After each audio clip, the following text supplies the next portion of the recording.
Boris Johnson has been attacked for failing to deliver a fishing deal similar to that of Norway in his Brexit agreement with the EU. National Federation of Fishing Organisation CEO Barry Dees argued Boris Johnson and his government did not advertise their Brexit fishing deal accurately. During an interview with Express.co.uk, Mr. Dees claimed the UK's relationship with the EU was far off from that of Norway. He argued the UK needed to push for a relationship that further distances itself from the initial EU fisheries agreement. Mr. Dees did, however, note some positives of the fishing deal. Mr. Dees said, "There have been small changes to the quota shares, for some quota shares. But it has not been as advertised 25% increase of our quotas, or the EU giving up 25%. It is 25% of the EU catch, by value, in UK waters. That is very far away from the kind of change that would be required, if we had the same sort of relationship with the EU that Norway has.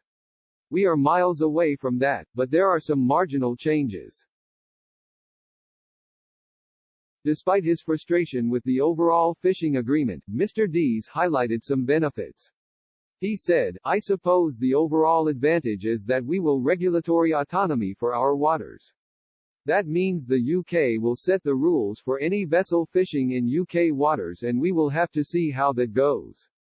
The 2020 Fisheries Act, which was introduced to give powers to UK ministers to manage our own fisheries and quotas etc., it is actually a good piece of legislation.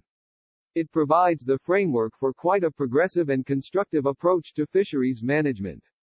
The small changes to quota shares and the regulatory autonomy would be two positive elements of the deal.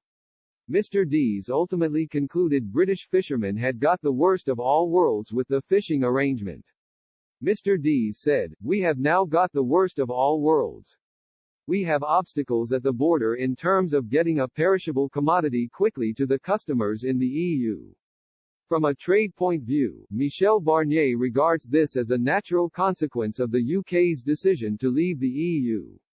"We are a third country and this is just a part of the mechanical follow from that, but we are still tied to that neo-colonial relationship with the EU where they have free access to our natural resources.